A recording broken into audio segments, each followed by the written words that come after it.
Hi, I'm Toby from Tubbutec, and this year we show you a module that we worked for 2 years on in collaboration with LPZW modules. It's a 6mod6 module. It's basically a TR606 but with a lot of additional parameters and functions, and we are really proud to finally share it with you.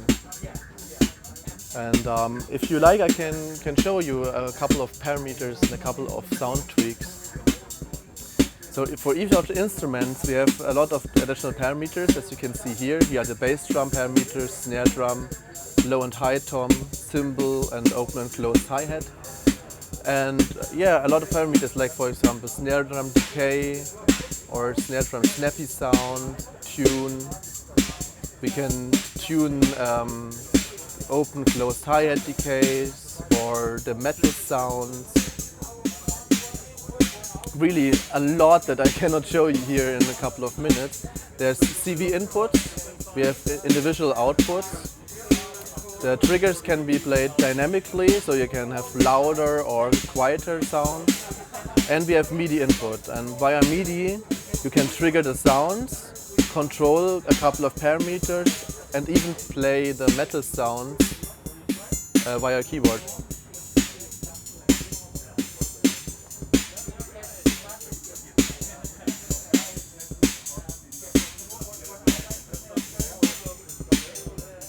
Yeah, and I don't know how much time we have for the interview, so I can half an hour if you like. Yeah, okay. Well, I can start with showing you a couple of parameters as well. So here's for example a bass drum tune. Then we have bass drum decay.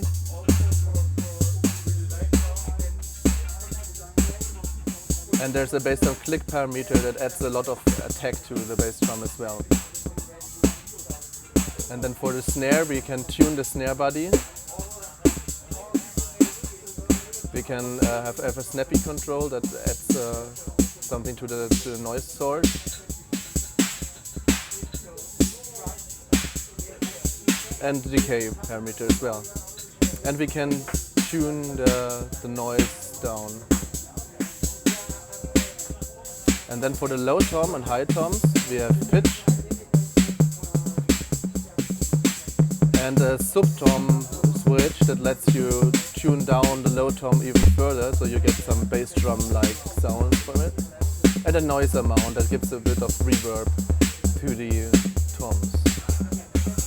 And then the cymbal, we have a cymbal tone that lets you fade between the two parts of the cymbal. Cymbal tune, you can tune a nice bandpass filter of the cymbal. And of course decay, really short cymbal, almost like a hi-hat, or very long cymbal are possible. And we can choose between different noise sources for the cymbal as well. So this is the metal sound, but we have a white noise input or an XOR input that gives really crazy industrial sounds. Very similar for the open and closed hi-hats. We can swap the open and closed hi-hats. We have a decay variation of closed and open hi-hats. And we can choose the source of the noise. Yeah.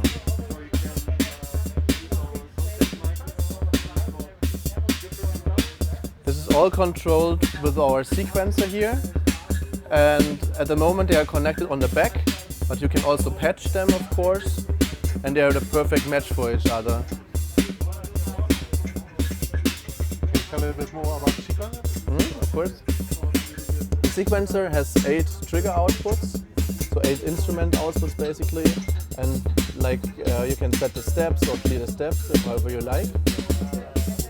There's song mode, so you have 16 different patterns and you can select which pattern you like, but you can also chain them into a song very easily and very quickly. Then we have a mute mode, you can mute individual instruments. There's a probability control as well, and we can also choose the play direction backwards, forwards. There are random modes as well. There's clear, there's last step, there's tap. Very much like an original TR-606 sequencer, but with a lot of functions added. We have MIDI clock input or analog clock input as well. You can choose between those. And then there are a few hidden parameters like clock division, pulse length, probability control. So it's a whole package in a really small form factor.